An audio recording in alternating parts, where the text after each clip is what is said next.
Educatina, el sitio de educación número 1 de Latinoamérica. En la clase de hoy vamos a hablar de la equidad como fuente del derecho. Vamos a dar una definición, pero antes de ello recordemos que la equidad es una fuente material del derecho que ya lo vimos en el video correspondiente a las fuentes del derecho. Entonces decimos que la equidad es un instrumento al que recurre el intérprete para adecuar los principios generales del derecho a las circunstancias particulares del caso concreto. Jorge Joaquín Yamías también dice que es una versión inmediata y directa del derecho natural. ¿De qué se trata esto de la equidad? Vamos a ver un caso, cómo procede. Existen normas generales, ¿sí?, que son aplicadas a los hechos particulares. Pero ocurre que a veces estos hechos particulares exceden el marco de la norma. Entonces el juez, como no puede dejar de fallar, no puede dejar de sentenciar, va a utilizar un instrumento, y ese instrumento es la equidad. ¿Para qué? Para decir el derecho cuando el legislador es oscuro o incompleto. Ustedes piensan que existen muchas leyes, pero existen muchos más hechos. Entonces, a veces los hechos tienen ciertas particularidades que no pueden encajar y no pueden entrar dentro de la norma estricta, ¿sí? Por eso necesita el juez de la equidad para poder adecuar ambas cosas. Vamos a ver algunos ejemplos. La equidad la encontramos en el Código Civil y a veces la encontramos expresamente referida y otras veces no expresamente referida.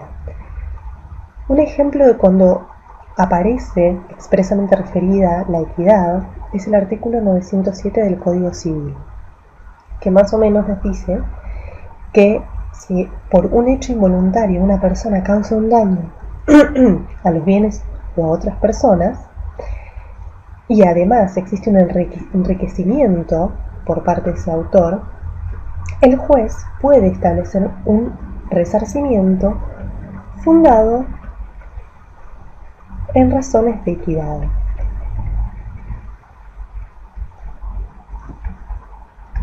O sea que acá la ley lo establece expresamente, dice, fundado en razones de equidad, además de que también pueda fundarse o tener en cuenta el patrimonio del autor del hecho o la situación de la víctima, ¿sí? Pero el artículo expresamente dice que el juez se funda en razones de equidad para establecer este resarcimiento.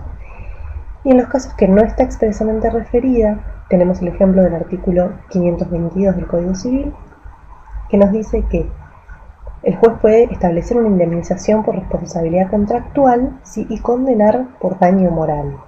Y al condenar por daño moral puede hacerlo de acuerdo con la índole del hecho generador de responsabilidad y circunstancias del caso.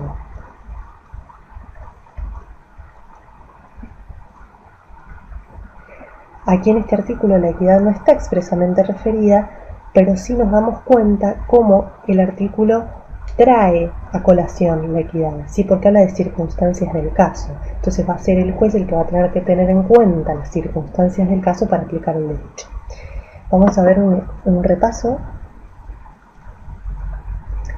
Dijimos entonces que la equidad es un instrumento al que recurre el intérprete para adecuar los principios generales del derecho a las circunstancias particulares del caso. También vimos lo que dice Jorge Joaquín Yamías, versión inmediata y directa del derecho natural, porque el juez, al acudir a la equidad, también lo hace teniendo en cuenta el derecho natural. O sea, el fundamento de la equidad es que que el juez se guíe también por el derecho natural, ¿sí? Equidad va de la mano de estos principios del derecho natural.